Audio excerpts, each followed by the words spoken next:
ग्रहों के राजा या कहें कि ब्रह्मांड के राजा सूर्य नारायण अपना राशि परिवर्तन करने वाले हैं।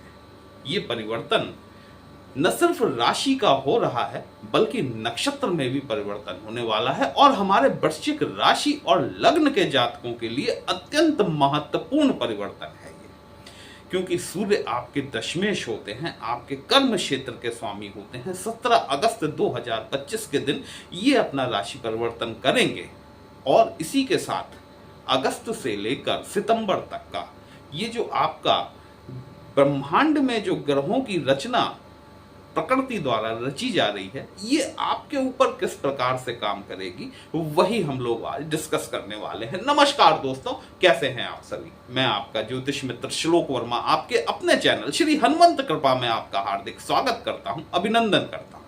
साथ ही अपने बड़े भैया श्री हनुमान जी से करवत निवेदन करता हूं कि अपने हनुमत कृपा परिवार के सभी सदस्यों को, नए जुड़ने वाले सभी सदस्यों को सुख समृद्धि प्रदान करें, उन्हें उनके कार्यों में आशातीत सफलता प्रदान करें। ये जो मेरे पीछे आप 8 का लिखा हुआ अंक देख रहे हैं, ये इस बात को दिखाता है कि आपकी या तो लग्न वृश्चिक है या फिर आपकी राशि वृश्चिक है। सूर्य नारायण जो हैं ये आपके दशम भाव के स्वामी होते हैं, कर्म क्षेत्र के स्वामी होते हैं। वृश्चिक लग्न और राशि के जातकों को अपने सूर्य को हमेशा मजबूत रखना नितांत आवश्यक होता है, क्योंकि अगर देखिए ये सूर्य जो है ये यहाँ के स्वामी तो जरूर होते हैं, लेकिन आपकी पत्रिका में ये किस भाव में बैठे हुए हैं, किस स्थिति में जाकर बैठे हुए हैं। कहीं कमजोर हुए तो आपका दशम भाव कमजोर हो जाता है। तो सूर्य को मजबूत रखना, यदि वो शुभ नक्षत्रों में बैठे हुए हैं तो आप सूर्य का रत्न भी धारण कर सकते हैं। ये सूर्य 17 अगस्त 2025 के दिन पूरे 1 वर्ष के उपरांत सूर्य प्रतिष्ठा का कारक है, सूर्य मान का कारक है, सूर्य सरकार का, सत्ता का, राज सत्ता का कारक है, सूर्य शासन का, प्रशासन का कारक है, सूर्य ही ईगो का कारक है, सूर्य ही अहंकार है, सूर्य ही आपकी प्रसिद्धि है, सूर्य ही आपकी मान है, सूर्य ही आपकी मर्यादा है, सूर्य ही आपका दशम भाव है वृश्चिक राशि के लिए। ये सूर्य नारायण अपना राशि परिवर्तन करेंगे पूरे 1 वर्ष पश्चात और अपनी ही राशि में आएंगे। साथ में केतु के नक्षत्र मघा नक्षत्र में गोचर करेंगे, क्योंकि केतु महाराज तो आपके दशम भाव में 6 दिसंबर 2026 तक यहीं विराजित रहने वाले हैं। मघा नक्षत्र बहुत महत्वपूर्ण नक्षत्र है। मैंने आज सूर्य के बारे में, शासन सत्ता की इतनी बातें क्यों की? क्योंकि मघा नक्षत्र जो है वो भी राज सत्ता को रिप्रेजेंट करता है। मघा नक्षत्र आपकी एडमिनिस्ट्रेटिव एबिलिटीज को दिखाता है। केतु का नक्षत्र जरूर है लेकिन राज सत्ता को दिखाने वाला है, ये सिंहासन को दिखाता है। सूर्य मैंने कहा कि ये अहंकार भी देता है। देखिए 17 अगस्त 2000 सितंबर से लेकर 30 अगस्त 2000 सितंबर तक सूर्य महाराज मघा नक्षत्र में ही गोचर करेंगे। इनमें से लगभग 4 दिन मोटा मोटी मान के चले आप कि 17 से लेकर 21 तारीख तक सूर्य महाराज मघा नक्षत्र के प्रथम चरण में गोचरस्थ रहेंगे। प्रथम चरण का कारकत्व जो है वो मंगल के पास में है। केतु के मघा नक्षत्र के प्रथम चरण का कारकत्व मंगल के पास में है। सूर्य अहंकार, मंगल एग्रेशन, केतु कुजवत केतु। जिस प्रकार से आपका मंगल होगा उसी प्रकार से आपका केतु होगा। यदि आपकी पत्रिका में मंगल की स्थिति शुभ है तो केतु की स्थिति भी शुभ है। यदि मंगल की स्थिति खराब है तो केतु की स्थिति भी खराब है। तो केतु हेडलेस प्लैनेट है। जिस हिसाब से आपका मंगल होगा उस हिसाब से आपका केतु भी होगा। और ये तीनों प्लैनेट जब मिल रहे हैं आपस में 17 से लेकर 21 तारीख तक का जो वक्त है, 10वें भाव में केतु महाराज बैठे हुए हैं। ये तो मैं आपसे लगातार कहता चला आ रहा हूं कि अपनी जॉब पर फोकस्ड रहिएगा। और विशेषकर इन 4 दिनों में, यदि ये 4 दिन आप अपने अहम, अपने ईगो, अपनी जो भी आप अपने दिमाग में फितूर पाल के बैठे हुए हैं, क्योंकि राहु तो क्योंकि राहु महाराज चौथे घर में बैठे हुए हैं, फितूर तो जरूर है, फितूर तो जरूर है कि ये ऑफिस मेरे लायक नहीं है, इस ऑफिस में वर्क कल्चर मेरे हिसाब का नहीं है, इस ऑफिस में मेरी कोई सुनता नहीं है। अपने इस मानसिकता को इन 4 दिनों के लिए बचा के चलिएगा, बल्कि मैं कहूं तो 30 अगस्त तक बचा के चलिएगा। अदरवाइज ये केतु महाराज सूर्य के साथ में ईगोइस्टिक प्रॉब्लम देके आपको आपके जॉब से मुक्त करा देंगे। फिर वक्त थोड़ा सा लंबा लग जाएगा दोबारा नौकरी पाने में आपको। यदि ये वक्त आप निकाल ले गए तो 31 अगस्त से सूर्य का जो नक्षत्र परिवर्तन होगा वो शुक्र के पूर्वा फाल्गुनी नक्षत्र में होगा। शुक्र महाराज आपके 7वें भाव के स्वामी हैं और आपके 12वें भाव के स्वामी हैं।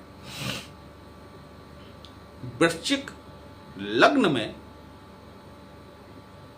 शुक्र जो हैं ये डबल मार्केश की भूमिका में होते हैं।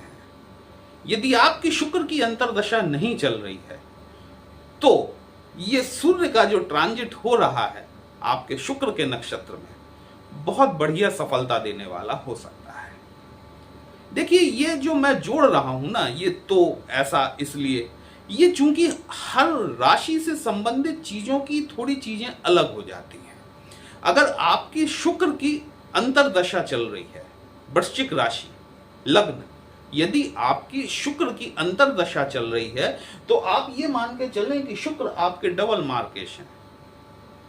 सूर्य 1 महीने में कुछ ज्यादा उखाड़ नहीं पाएंगे। आपको शुक्र की शांति का उपाय अवश्य करना चाहिए।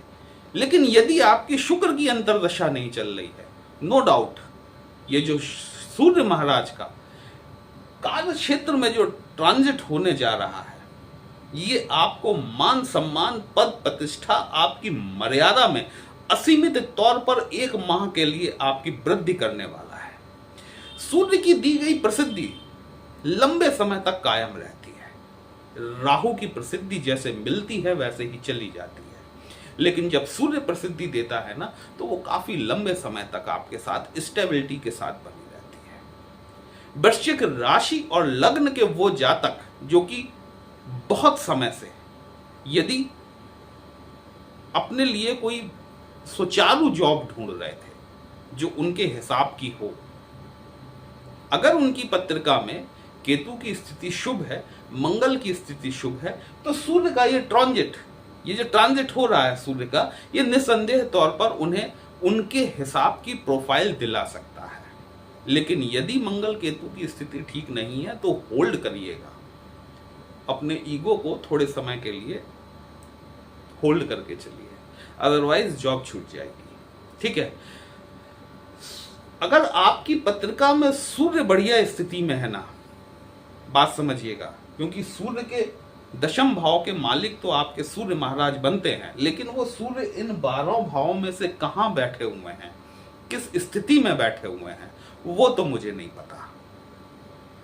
तो सूर्य यदि आपकी पत्रिका में बहुत बढ़िया स्थिति में बैठे हुए हैं तो ये 17 अगस्त से लेकर 16 सितंबर तक का जो पीरियड है ये आपके लिए एक गोल्डन अपॉर्चुनिटी की तरीके से काम कर सकता है, क्योंकि साथ ही इसमें सूर्य और बुध का बुधादित्य योग भी बना हुआ है।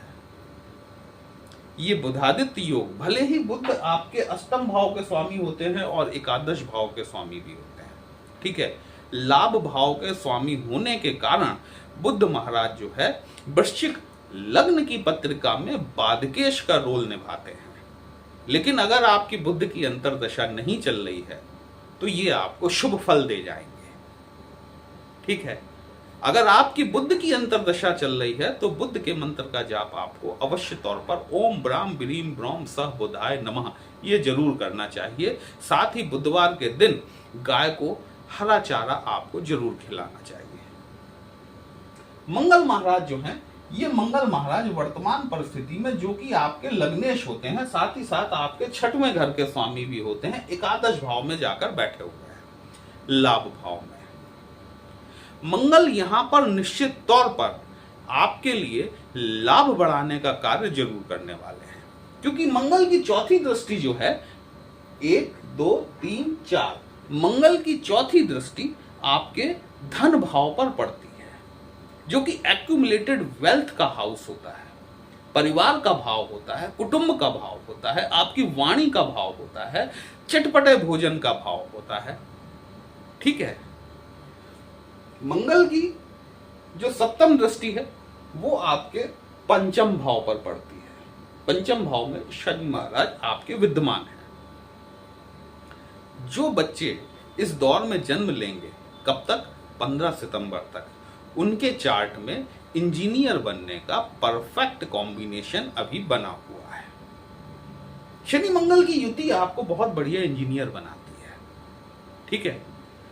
राहु महाराज आपके 4th हाउस में बैठे हुए हैं, इल्यूजन क्रिएट करते हैं। जैसा मैंने अभी आपसे कहा कि ये राहु की सप्तम दृष्टि जो है ये सीधे सीधे आपके कार्य क्षेत्र पर पड़ रही है, और सूर्य केतु जो है वो सूर्य को अर्ध ग्रहण लगाते हैं, वहीं राहु देव सूर्य को पूर्ण ग्रहण लगाते हैं। सूर्य सीधे राहु की दृष्टि में है।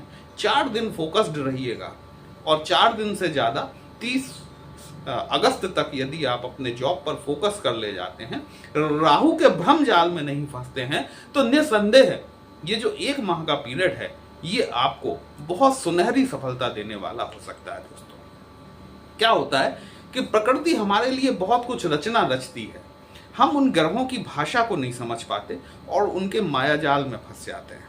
वो जो वैल्यूएबल टाइम होता है वो हमारे हाथ से निकल जाता है। कोशिश ये कीजिए, ग्रहों की भाषा को समझिए और अपने बेनिफिट्स के लिए उसे यूज कीजिए। वीडियो कहीं भी अच्छा लगा हो, अपने इस चैनल को लाइक, शेयर और सब्सक्राइब जरूर कर लीजिएगा। हमसे यदि पत्रिका का विश्लेषण कराना चाहते हैं, व्हाट्सएप नंबर थंबनेल में दिया गया। पर्सनल कंसल्टेशन पेड होता है, एक छोटी सी फीस आपको पे करनी होती है। आपकी समस्या का उचित समाधान हमारे द्वारा करने का प्रयास जरूर किया जाता है। चलिए फिर मिलते हैं, तब तक के लिए जय श्री राम।